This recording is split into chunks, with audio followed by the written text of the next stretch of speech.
Good morning, everybody. It's really great to see you this morning and to be able to join with you.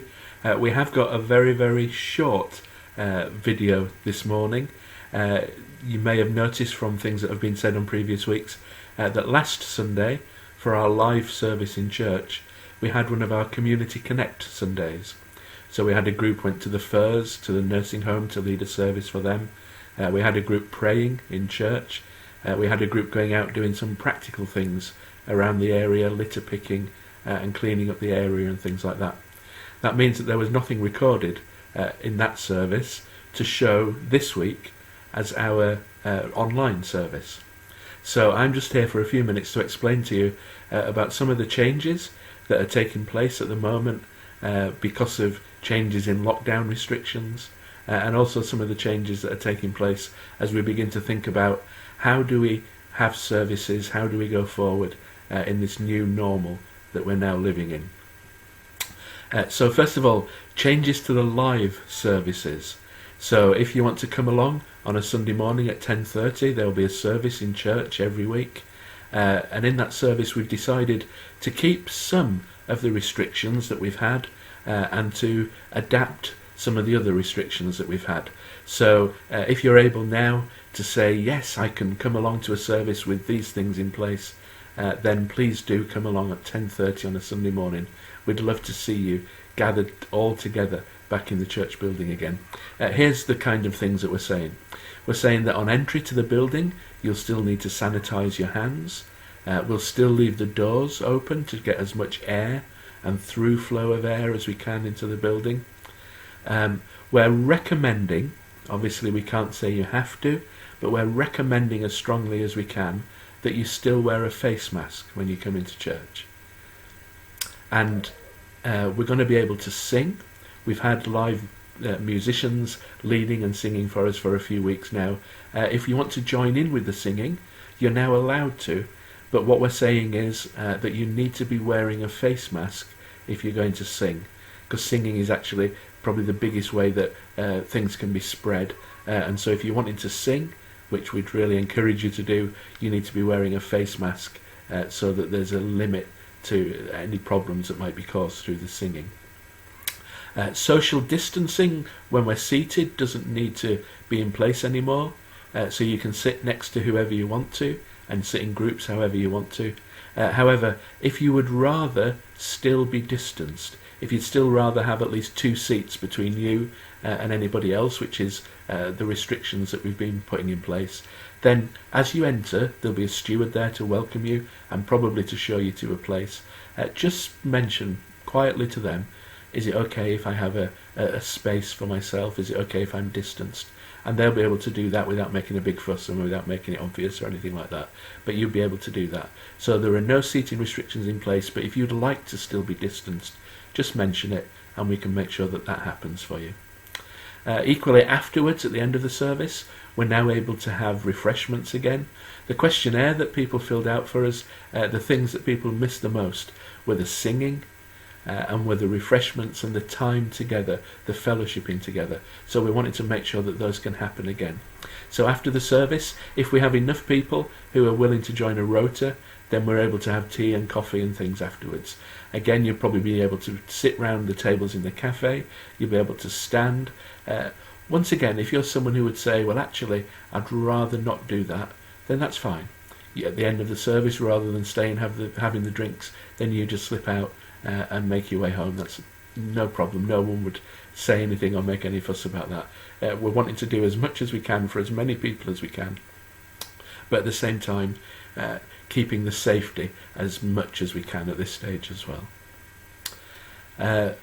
There's going to be some changes for you who are watching here online as well. If you don't or are not able yet to be able to come back to church on a Sunday morning, then from next Sunday all you're going to be able to watch online is the sermon. I think you can appreciate the amount of time and effort that it takes to put together, to edit together and to film in the first place and then edit together the different the different things for the online service. It takes a huge amount of time and it means you have to have all the right kind of equipment to do it. especially over the summer, that's going to be difficult with people being away on holiday and things like that. And so we've decided that for the summer, and then probably going on from there as well, the online service will in future just consist of the sermon. So if you want to be part of the singing and the prayers and all that kind of stuff, you would need, if you can, to come along to church each week. And then the sermon will be there for those people who are watching online. As usual, I'll do a plug for Keep Connected. Keep Connected is something really, really important.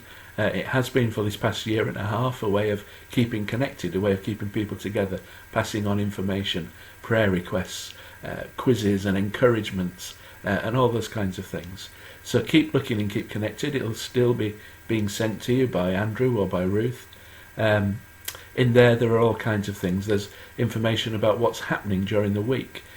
For example, Cafe has reopened and has been running for 2 days a week with Joyce, our new cafe manager, there as well. And through the summer, the cafe is going to remain open. It's the first time we've tried to do this. Normally, during the summer holidays, cafe closes. But we're keeping the cafe open through the summer. It's going to be open every Tuesday from 10:30 to 1:30. And it's going to be open every other Monday. So that's the 26th of July, the 9th of August, and the 23rd of August. The other Mondays, we've got 2 make lunches where we provide meals for children who should get free school meals, but during the holidays miss out with their families on those kinds of things. And also one of them is a bank holiday as well. So every Tuesday and every other Monday, the 26th of July, 9th of August, 23rd of August, then cafe is open 10:30 to 1:30 with the full menu, with drinks, snacks, cakes as well. If you can and you want to, please come along to that. It should be a good time through the summer for lots of people. Small groups, some will be meeting at various different times, so look and keep connected and see which small groups are happening when that you could be part of. And also there are other special things like on the 7th of August, on a Saturday, at about 9:45, Andrew and Joyce are going to be leading us in a prayer time for anyone who wants to go along and to be praying for camp, which I'll talk about in a minute, and any other things that are going on at the moment in church and the way forward and what's going to be happening and new people who are coming along and all those kinds of things. So that's on the 7th of August. There's going to be a prayer time that Andrew and Joyce will lead at 9:45 in church. Again, look and keep connected because all this kind of information is there every week. One of the things that we've missed out on now for 2 years is our Community Fun Day. Normally we go onto the green near the church. We have bouncy castles and we have all kinds of different food stalls and we have craft tents and we have puppet shows and we have games and activities and all kinds of things for all the family from the local community to be able to come along to. We haven't been able to do that for 2 years because of COVID restrictions.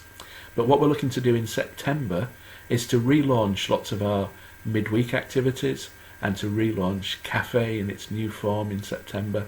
And we're going to be doing that by having a community barbecue in September. We'll give out leaflets to everyone that that's happening and that they're invited to come along. And also then about the different activities that people can come along to through the week and on a Sunday too.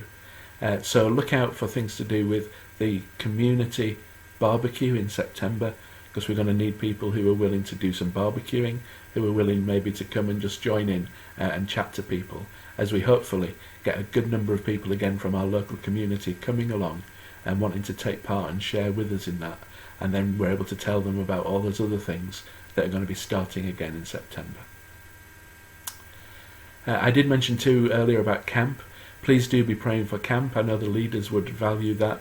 They've decided that they're going to go ahead this year, despite various restrictions and despite the things that might make it more difficult for them to do that. They've done full checks and they've done risk assessments and all that sort of thing.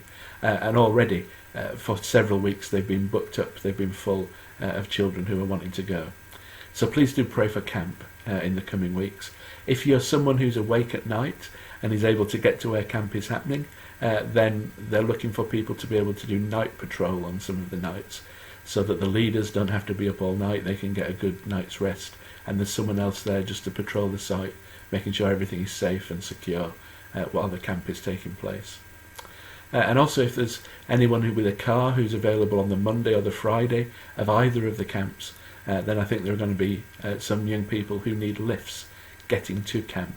And so if that's you, if you're able to help with that, then contact Jeremy or Claire or Mark or Becca. Then probably they're the best people to get hold of and offer your services to them. I know that they would love to have more people involved in doing those sorts of things. So, I think that's it for this morning. Join us next Sunday at 10:30 for the next part of our summer series that we're doing at the moment.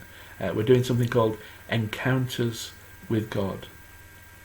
And we're going to be looking at different people in the Bible who had an encounter, who met God, who met Jesus, and whose lives were then changed because of that meeting.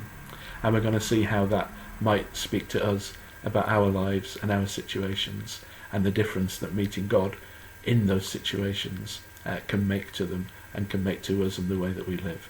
So next Sunday is the next part of that. So if you want to join us in church at 10:30 to sing and to worship, to fellowship and be together, and to hear that next sermon in that series, then please do come along if you can at 10:30. For those watching online, you're going to see the sermon that right now I'm going to be doing in church this week, where I'm going to be thinking about Elijah and the difference that hearing a still small voice made to Elijah, and the difference that it can make to each one of us when we hear that still small voice of God.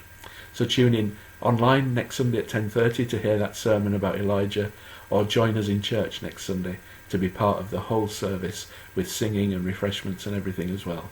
It'd be really lovely to see as many of you in church as we can. Okay, it's been great being with you this morning. Sorry it hasn't been a normal service, but hopefully you understand why that is. And then next Sunday we'll be back to online sermon at 10:30, in church a full service with singing, refreshments afterwards and everything else as well. Okay, grace and peace everyone.